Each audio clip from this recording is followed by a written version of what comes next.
कि पावनी चरनिया में मांगिला मंगनिया सुनाए माताजी।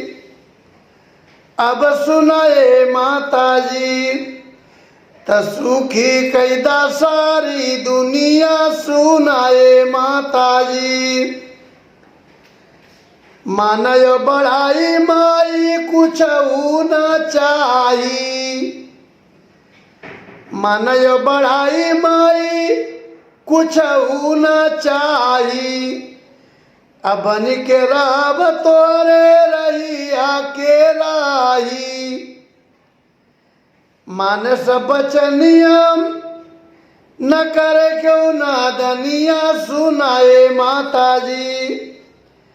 अब सुनाए माताजी त सुखी कैदा सारी दुनिया सुनाए माताजी।